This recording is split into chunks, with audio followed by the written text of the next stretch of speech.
Merci, monsieur le modérateur, monsieur Elbati. J'ai suivi toutes les communications qui ont été données ici et on sent vraiment la beauté de la science.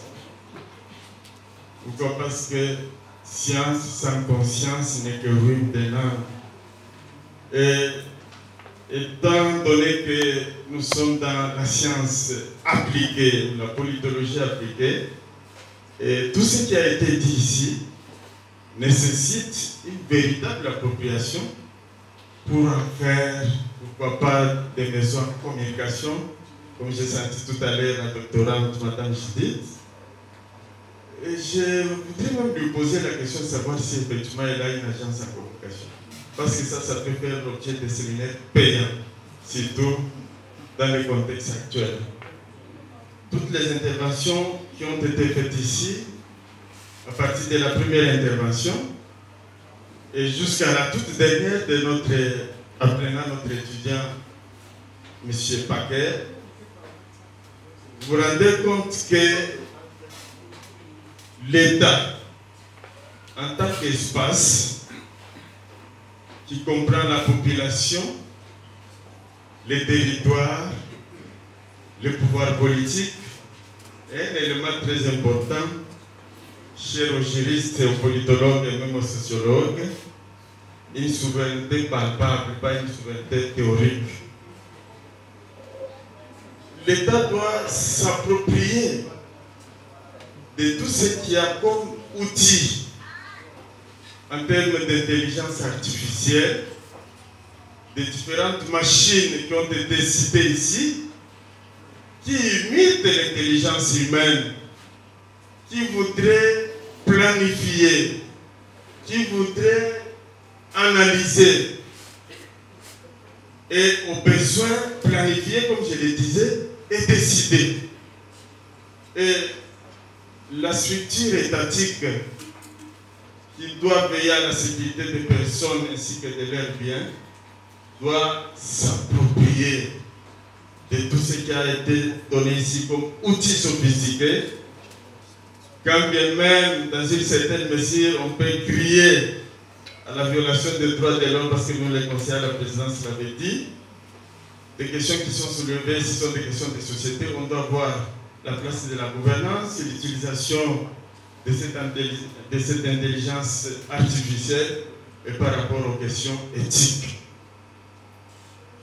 L'État doit utiliser les outils, comme je le disais, pour protéger l'intégrité territoriale, pour au besoin surveiller les mouvements des populations, les contrôler, avec comme souci de pouvoir en détecter les faussaires, donc les fauteurs de troubles, afin de sécuriser la population dans son ensemble.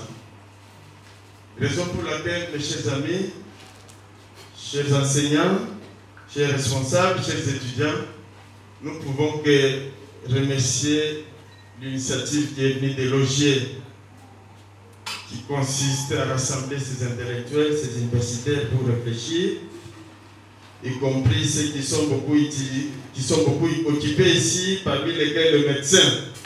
Un médecin qui vous abandonne son bureau où il peut faire, je ne sais pas moi, combien de dollars par heure, il vient quand même réfléchir, c'est très important. Donc les amis de l'OGIE, soyez-en félicités et remerciés pour ce genre d'initiative.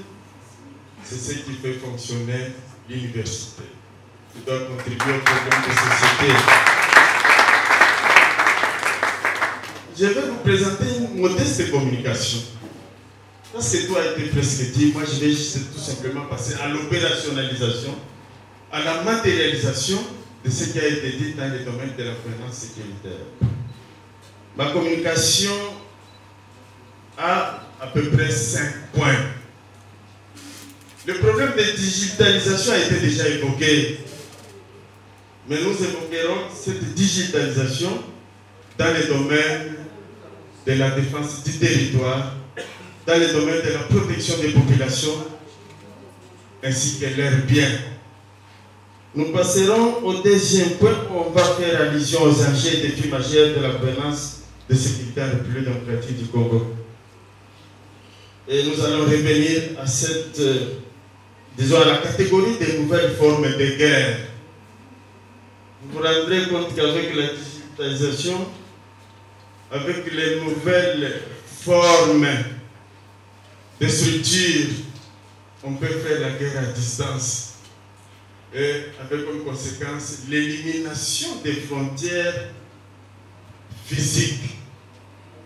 Ceux qui se battent ne se voient plus. Ils sont à des milliers de kilomètres et ils agissent avec des conséquences néfastes sur la vie des populations. Et vous voyez ce qui se passe en Ukraine pour donner un exemple. Nous allons revenir sur l'importance de l'IA dans la situation de l'Est de la République démocratique du Congo. Quand je parle dans l'Est de la République démocratique du Congo, il s'agit d'un espace qui se trouve en République démocratique du Congo. Mais si je disais de l'Est, donc à l'Est plutôt, c'est comme si je faisais allusion en dehors de la République démocratique du Congo. Alors, donc au dernier moment, nous allons donner une petite conclusion en termes de recommandations. C'est en fait quoi l'intelligence artificielle? Sans revenir aux considérations développées ici par ceux qui ont approfondi l'étude de l'IA, comme le professeur Malab, notre jeune ingénieur, que j'apprécie de manière formidable. Et dans la séance, je lui poserai même la question par rapport à un travail qu'il avait fait pour moi en quelques minutes, alors que les données m'appartenaient. Il va se justifier ici. J'étais même étonné qu'il arrive très rapidement au résultat. Et nous allons essayer de passer à ce qui est concret. En fait, l'intelligence artificielle, c'est quoi? Ce sont des machines qui sont utilisées, qui réfléchissent, qui imitent l'intelligence humaine en raisonnant, en évaluant, en planifiant et en décidant, bien entendu, à la place de l'homme, de l'être humain. Au lieu que vous soyez là en permanence, mais vous avez un outil qui agit. Vous avez un outil qui entre en action et vous venez tout simplement pour réguler. C'est pourquoi j'ai aimé le professeur Tipi quand il dit, et même tous les autres intervenants ont dit, l'importance de l'homme est toujours là. La ressource des ressources. Parce que même quand il faut activer un drone pour qu'il aille produire des dégâts de l'autre côté des adversaires, il faut quand même qu'il y ait intervention de l'être humain. Et quand ça rate, l'être humain doit revenir encore voir pour conditionner les choses. C'est vrai. L'ingénieur, quand il intervenait, il a parlé de l'intelligence, de la super intelligence artificielle. Donc la plus puissante, qui semble-t-il, parce que c'est écrit, réfléchit même au-delà de la pensée humaine. Vous voyez, c'est une machine qui va même au-delà. Quelque part, l'homme créateur du bon Dieu devient humilité devant la machine qui a été mise en action, qui réfléchit maintenant de plus en plus par rapport à cet être humain. Donc, on ne s'appuie pas en cherchant à connaître c'est quoi la définition de l'IA. Un outil, une machine, mais qui réfléchit, qui imite l'homme dans tout ce que l'homme fait en termes de décision. Je peux me limiter là et je ne veux pas vous conduire dans beaucoup de littérature. La digitalisation du secteur de sécurité. C'est quoi en fait? Le secteur de sécurité, c'est tout ce que vous avez comme police, ce que vous avez comme armée, ce que vous avez comme ANER, service d'immigration. Ce sont ces services-là qui utilisent les outils modernes avec comme mission principale de faciliter la puissance publique de faire en sorte que l'État, qui a pour mission notamment d'assurer la sécurité des personnes ainsi que de leurs biens, à travers ces services-là, utilise les outils, comme je l'ai dit, afin d'assurer cette mission-là. C'est notamment les robots de déminage, les chiens robots, des caméras de surveillance, des tableaux de bord digitalisés, l'Android, les drones, etc. Il y en a tellement beaucoup. Il me semble que chaque jour qui passe, il y a des efforts qui vont dans ce sens d'invention, de création de structures sophistiquées permettant aux services de sécurité d'être à la page. Il est vrai que cette intelligence artificielle contribue aujourd'hui à la fertilisation croissante de tous les secteurs de la vie. Quel est ce secteur de la vie-là qui n'a plus besoin de l'IA? À un certain moment, cela nous a été dit ici par les premiers intervenants, même la gouvernance des entreprises. Si le DG, le PDG reste chez lui, l'IA fait les 85% du travail. Finalement, vous verrez qu'il y a quand même aussi là la conséquence, l'importance de passer des années des études pour des machines mises en action qui vont pousser à l'isolement de l'être humain. Finalement, nous devenons moins importants, quand même je reconnais quand même l'aspect développé par Peter Drucker qui considère l'homme comme la ressource des ressources. Quand tout échoue, il faut recourir à cet homme-là. Donc l'homme a encore toute sa place. Les États s'organisent effectivement pour avoir tous ces outils, quand bien même la plupart des États africains, parmi lesquels nous avons la République démocratique du Congo, qui a reconnu un peu plus tard l'importance de ces services-là. Et il y a recouru un peu plus tard par rapport aux autres États au monde. Et aller aujourd'hui, les difficultés liées à l'insécurité, disons à la question de sécurité aujourd'hui, les enlèvements en cascade par des taxis qu'on appelle généralement catch, et y compris même les groupes, les esprits des morts, comme on les appelle, 207. Il y a des enlèvements qui se font même dans ces cadres-là. Quand bien même la République démocratique du Congo utilise aujourd'hui tous ces atouts-là, mais on sent quand même cette faiblesse. Aller dans les commissariats des quartiers, je pense, ça et là, peut-être j'affirme des choses dont je n'ai pas encore beaucoup de maîtrise. Il y a même manque d'ordinateurs, simple ordinateur. Il n'y a pas de caméras qui peuvent dans les secteurs surveiller comme il se doit. De telle sorte que quand il y a des soucis, qu'on puisse mettre facilement la main sur les détracteurs et les déférer devant la justice, donc les cours et tribunaux. Je disais tout à l'heure que cet effort est fait, mais il est encore faible. Et j'ai aussi relevé, comme je disais, l'importance de ces structures ou de ces machines qui donnent la force aux forces de sécurité, qui donnent la force à l'État pour pouvoir identifier, connaître, passer même à des écoutes. Ce n'est pas pour rien, ce n'est pas avec qu'il y a des arrestations des fois, des arrestations brutales. Vous apprenez qu'il y a quelqu'un qui a été arrêté. Peut-être qu'il a été soumis sous écoute depuis plusieurs mois et que toutes ces communications sont passées quelque part, enregistrées, et finalement les services, cette fois-là, sans respecter la question des droits de l'homme, ils tombent quand même là-dessus pour chercher à vérifier. Mais alors, il y a quand même des conséquences par rapport à l'utilisation de ces machines, de cette IA. De la même manière que l'homme est faillible, ces machines-là aussi sont faillibles. C'est par exemple, les informaticiens peuvent bien le dire, un simple virus ou une intrusion des fichiers malveillants. Mais cette machine qui vous filme là, qui vous scanne, a des conséquences. Nous avons des médecins ici.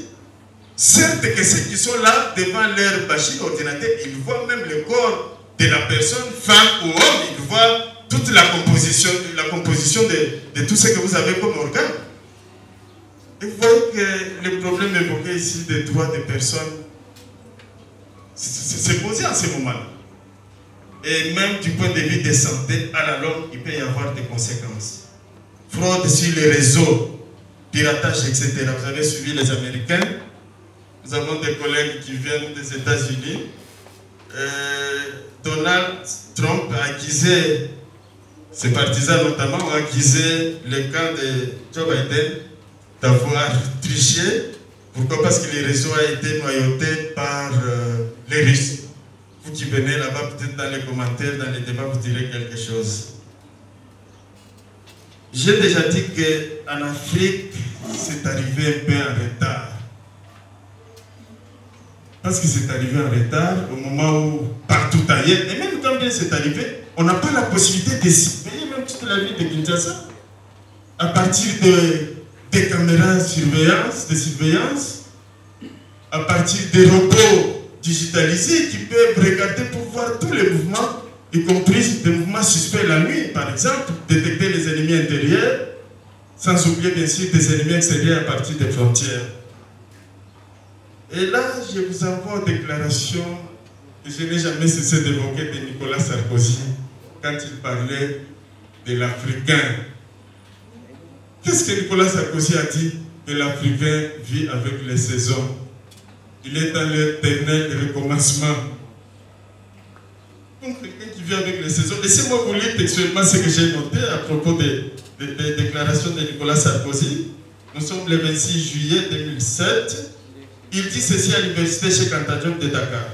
Le drame de l'Afrique, c'est que l'homme africain n'est pas assez entré dans l'histoire.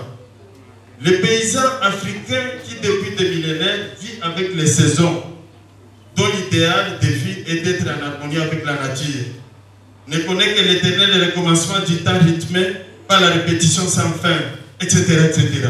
Donc, il nous dit que si nous accédons à ces moyens digitalisés avec retard, c'est parce que nous vivons avec les saisons, nous vivons avec l'immédiateté, nous ne réfléchissons pas assez.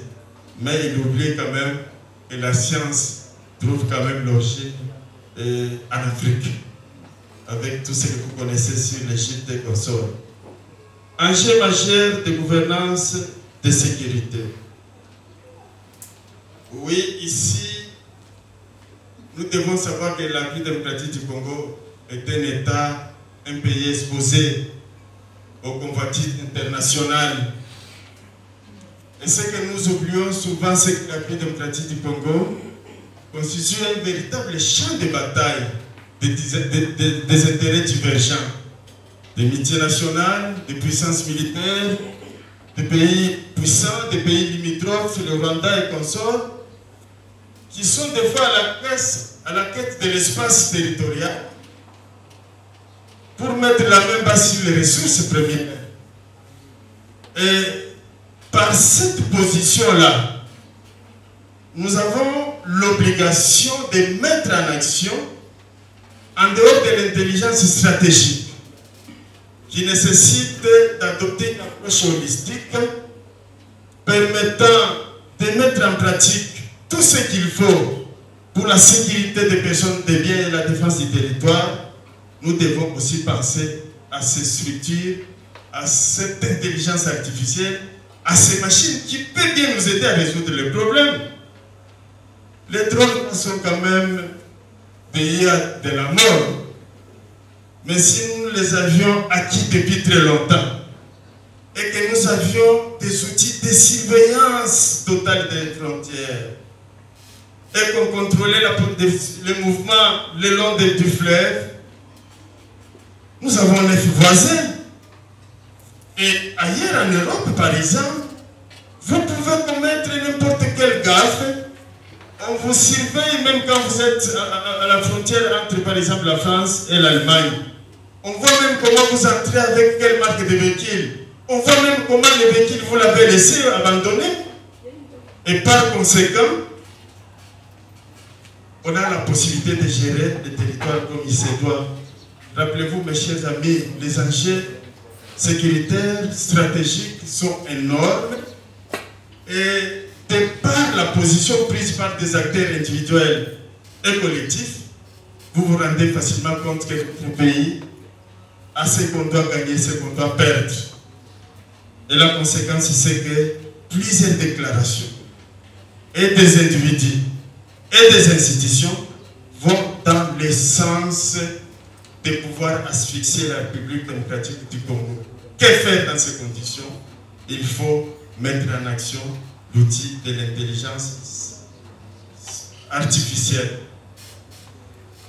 Le Premier ministre israélien, Shamir, a dit clairement que la RDC, les Aïrs déjà à l'époque, quand il s'adressait à Honoré Rwanda, que votre pays est riche et il s'agit d'une injustice divine. Et si vous voulez vivre en paix, il faut être fort. Que le monde n'acceptera jamais que vous qui êtes faible en termes d'infrastructure, vous soyez beaucoup plus riche. Donc vous devez trouver une seule voie, c'est d'être fort. Être fort, c'est-à-dire, c'est assurer une gouvernance, donc une géopolitique militaire, sans oublier une géopolitique civile qui consiste à une véritable diplomatie offensive pour relever des défis. Et plusieurs déclarations ont été faites, et par les individus, et par les institutions, comme je l'ai dit tout à l'heure. Que ce soit Yoweri Museveni dernièrement, il a dit que ce qui se passe au Congo, c'est un syndicat de crimes. Sarkozy, déjà en 2009, si je ne m'abuse, en janvier 2009, il a déclaré, en disant clairement, que la République démocratique du Congo doit poser clairement la problématique de partage des ressources et de l'espace avec le Rwanda. Et déjà, vous voyez que c'est un enjeu majeur qui nécessite de nous préparer de manière permanente à faire face à ces rivalités, à ces attaques extérieures par rapport à la question des IA. Si nous avons les IA, nous pouvons faire face à toutes ces réalités-là. Les nouvelles guerres, elles sont nombreuses. Nous disons nouvelles, c'est peut-être nouvelles et anciennes au même moment. Nous avons par exemple un renouvellement des acteurs armés, mais qui voudraient seulement contrôler les accès à l'eau. C'est ce que nous avons comme des enjeux maritimes, contrôler les détroits avec la présence des flottes. Je ne voudrais pas rappeler l'histoire de Crimée avec la Russie. Bon, c'est vrai que c'est peut-être dans l'histoire, étant donné que dans l'histoire, ça appartenait à la Russie, à l'URSS à l'époque, et que le président Poutine pouvait se venger de cette façon-là. Mais c'est quand même une façon de voir autrement les choses par rapport à une guerre classique où on avait un front, on se voit à partir des systèmes digitalisés. Mais maintenant, vous avez des guerres qui se développent avec des nouveaux champs de bataille, comme des nouveaux registres de guerre, où il y a la quasi-disparition du front militaire, comme je l'ai dit. Vous avez aussi le terrorisme, qui est considéré des fois comme arme de fer, mais qui frappe n'importe quand, et quand vous y attendez le moins possible. Nous avons la guerre de l'information de chaque camp, où on qualifie tel axe comme axe du mal, tel axe comme l'axe du bon. Et nous avons aussi la guerre économique et monétaire. Vous voyez, tout ce qu'il y a comme embargo économique, c'est une véritable guerre. On vous fait des problèmes pour que votre monnaie ne puisse pas sortir de votre zone. Et ce sont là les nouvelles formes de guerre, sans oublier bien entendu la guerre informatisée, qui est même beaucoup plus redoutable qu'une simple bombe qui peut déclencher quelque part.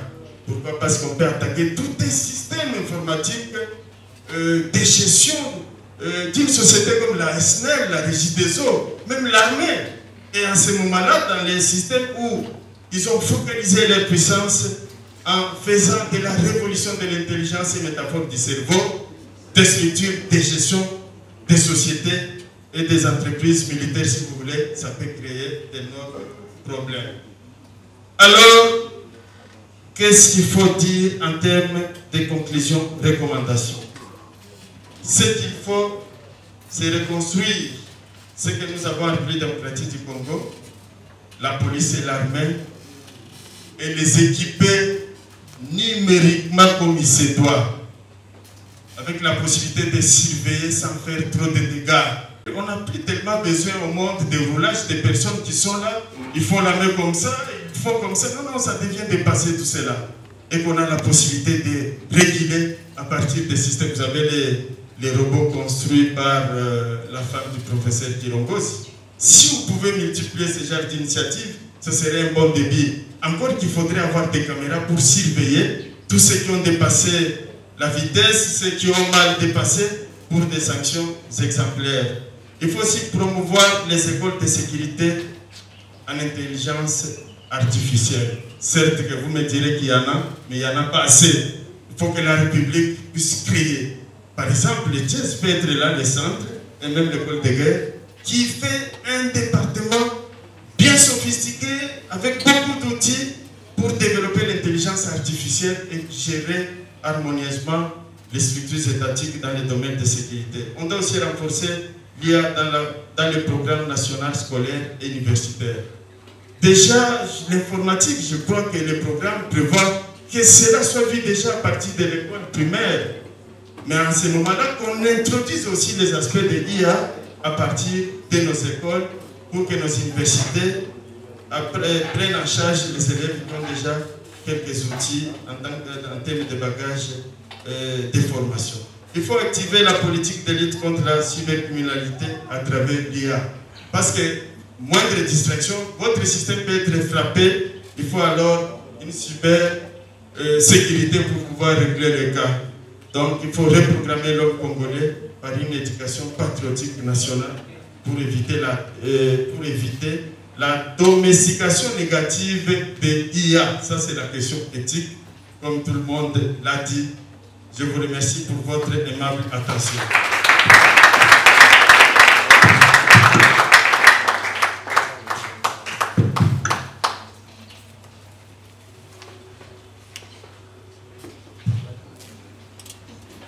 Merci beaucoup, monsieur le recteur, professeur Moussao, pour votre exposé.